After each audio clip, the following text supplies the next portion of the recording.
कैलास मानसरोवरला गेलो होतो आपण. त्या कैलास मानसरोवरची जी काही सरोवर आहे तिथे आहे ना, इतक्या सुंदर सुंदर पांढर शुभ्र असणाऱ्या राजहंसाच्या जोड्याना विहार करताना दिसतात. आणि कित्येक मंडळी पुढे जायचं सोडून त्या राजहंसाच्या असणाऱ्या ज्या जोड्या आहे ना, त्या ठिकाणी आपल्या दृष्टीने आनंद घेऊन बघतच राहतात. जसं त्या राजहंसाच्या जोड्या त्या ठिकाणी त्या कैलास मानसरोवरच्या सरोवरामध्ये विहार करतात, तसं या कीर्तन असणाऱ्या रंगामध्ये, या कीर्तन असणाऱ्या मैफिलीमध्ये या असणाऱ्या राजहंसासारख्या जोड्या या ठिकाणी विहार करतात. म्हणून आपल्याला त्या ठिकाणी हा गोडवा, हा आनंद या ठिकाणी प्राप्त होतो. काय वर्णन करावं. गाणारी वाजवणारी माणसं दादा भरपूर ठिकाणी भेटतात आणि भरपूर ठिकाणी पाहायला भेटतात, म्हणजे वेगवेगळ्या ठिकाणी. पण हे सात्विक असणारं वाद्य आहे, परमानंद प्राप्त करून देणारा हा असणारा आनंद आहे. काय वर्णन करायचं. इतकं गोड वाजवणं. मला वाटतं 10-15 वर्षापूर्वीपासून दादांचा आमचा परिचय आहे. आणि खरंच त्यांच्या नावासारखंच अगदी समाधान, म्हणजे त्यांनी वाजवावं आणि आपल्याला समाधान वाटावं असं त्यांचं नाव आहे. आणि तेवढी तयारी केली म्हणजे सोपी नाही आहे. काय वर्णन करायचं आहे. एक एक दिवस लक्षात येतो ती तयारी करत असताना. इतकं गोड वाजवणं, इतकं गोड वाजवणं. तुम्हाला माहीत आहे भगवान खंडरायाचे असणारे जे काही, जसं छत्रपती शिवाजी महाराजांबरोबर मावळे त्या ठिकाणी युद्ध करता किंवा त्यांच्याबरोबर राहायचे, भगवान शिवजींबरोबर त्यांच्याबरोबर त्या ठिकाणी शिवगण असायचे. आजही त्या ठिकाणी आपण पाहतो अनेक कार्यकर्त्यांच्या कुणीतरी प्रतिनिधी स्वरूपात असेल तर त्यांच्या पाठीमागे जे जातात ते कार्यकर्ते असतात. कोणी देवभक्त असतं, कोणी देशभक्त असतं, कोणी समाज कार्यकर्ता असतात, असे असतात. त्याचप्रमाणे जर आपण पाहून गेलो तर खंडेरायाच्या असणारे जे काही, जी सोबत लढणारी, सोबत असणारी त्यांची भक्त, त्यांना काय म्हणतो आपण. थोड्या वेळ खाली बसू का मी, मग बोला ना. मला फार अवघड बोलताच येत नाही, मला काही येतच नाही.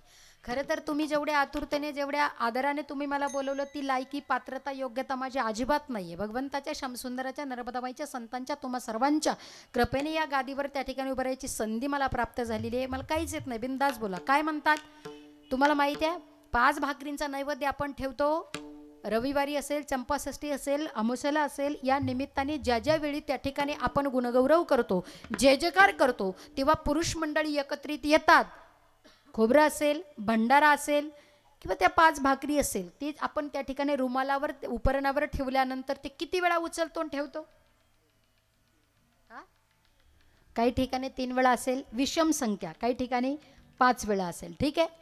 ते उचलल्यानंतर आपण खरं खरं सांगा काय म्हणतो आपण. वा. काही ठिकाणी असं म्हणतात सदानंदाचा. निदान जेवायचं आहे तेवढ्या पुरतं तरी मोठ्याने म्हणा. सदानंदाचा, सदानंदाचा. येळकोट येळकोट, येळकोट येळकोट, येळकोट येळकोट. वा. आत्ताशी खंडेरायाच्या दरबारामध्ये आल्यासारखं वाटलं. येळकोट येळकोट का माहिती आहे. त्यांच्या बरोबर जेवढे काही, 1 नाही, 2 नाही, 50 नाही, 100 नाही, 1,00,000 नाही, 1 कोटी नाही, तर 7 कोटी जेवढे काही त्यांचे भक्त त्यांच्या बरोबर असायचे ना, त्यांना येळकोट म्हणायचे. काय म्हणायचे. म्हणून तर येळकोट येळकोट, येळकोट येळकोट. आणि खरे आपण इथं सगळे जे आज बसलोय ना, त्याच्या द्वारामध्ये त्याची ही जी प्रसन्नता त्याने कृपा प्रदान करावी ना, तर खरं तर आपण सुद्धा कोण आहे, त्यांचेच त्या ठिकाणी भक्त आहोत, भक्त आहोत. आणि हा आनंद इथं मिळतो. मी सांगायचं माझं तात्पर्य हे आहे की दादांनी इतकं सुंदर वाजवावं, एवढं सुंदर वाजवावं. तुम्हाला हिंदी कळते का. बरं बरं. मला फारशी येत नाही, मध्ये मध्ये हेलपाटी मारते, पण पटकन सांगून जाते. फार गोड. इतकं सुंदर. आप जब बजाते हो मृदंग तो सारी दुनिया हो जाती है दंग.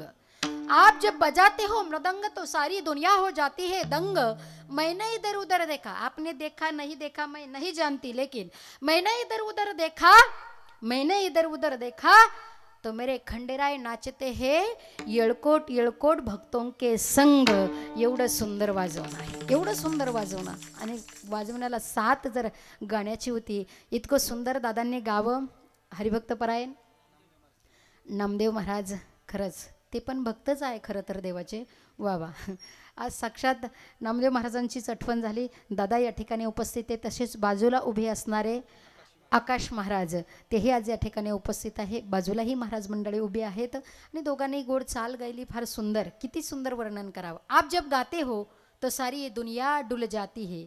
डुलणारे माणसं माहिती आहे ना, ते नाही बरं. आणि ज्यांना खरंच आवड आहे ना गाण्याची ती माणसं पहिली पुढे येतात आणि शिवाय वेळेच्या आधी येऊन बसतात बरं का. काय काय म्हणतात, काय चाल संपली का मग जाऊ. मग ते चाल संपल्यावर नाही येत, ते डायरेक्ट पंक्तीलाच येतात. असं होऊन जातं. चला वेळेनुसार जे ते आपापले आले, पण जे आले ते गर्दीपेक्षा दर्दी फार महत्त्वाचे. आणि मळ्याच्या मानाने एवढी लोक आहे, खरं तर ही फार लोक झाली. आणि आपण आलात, इतकं सुंदर गाणं दादांचं त्या ठिकाणी त्यांनी गायलं. आप जब गाते हो तो सारी दुनिया डुल जाती है, मैंने इधर उधर देखा, मैंने इधर उधर देखा तो बुझी हुई शम्मा भी जल जाती है. एवढं सुंदर गाण्याची ताकद आहे. बसल्या बसल्या पाठीमागं निदान टाळ्या तरी वाजवा. सोपं नाही. आपल्या लेकरांना जर विचारलं ना काय म्हणतात हे वाजवतात, त्याला काही लोक म्हणतात डुमक. बारीक बारीक लेकरांना विचारते, म्हणतात डुमक. गोरडे भाऊ आम्ही देशमुख ताईंच्या इथं गेलो, पखवाज गाडीतच होता आणि कल्याणी प्रॅक्टिस करत होती. शेजारीची ओळखीची मुलगी ती म्हणली, आई आई आजी आजी आजी लवकर चल लवकर चल. काय वाजायला लागलं, डुमक. ते येऊन म्हणते, ते बघ आजी मी तुला म्हणत होते ना ढुमकं वाजत आहे ढुमकं. ही पखवाजाची प्रॅक्टिस करत होती, ती म्हणजे ढुमकं वाजते. म्हणजे काय, आपल्या लेकरांना या वारकरी संप्रदायात आनंद देणारी, परमानंदपर्यंत पोचवणारी ही जी वाद्य आहे ना, याचं सुद्धा ज्ञान असलं पाहिजे. मृदंग म्हणतात, पखवाज म्हणतात, याचं ज्ञान असलं पाहिजे. आणि कोणाकोणाला जर टाळ घेऊन उभं राहा म्हणलं ना, त्यांचे हात नाही टाळ वाजवत, हातांना नाही ते टाळ वाजवत, त्यांचे पाय टाळ वाजवतात. नको वाटतं. एवढी सोपी गोष्ट नाही आहे. गाणं आणि वाजवणं फार गोड आहे. आणि खरं तर इतकं वर्णन करेल तेवढं थोडंच आहे.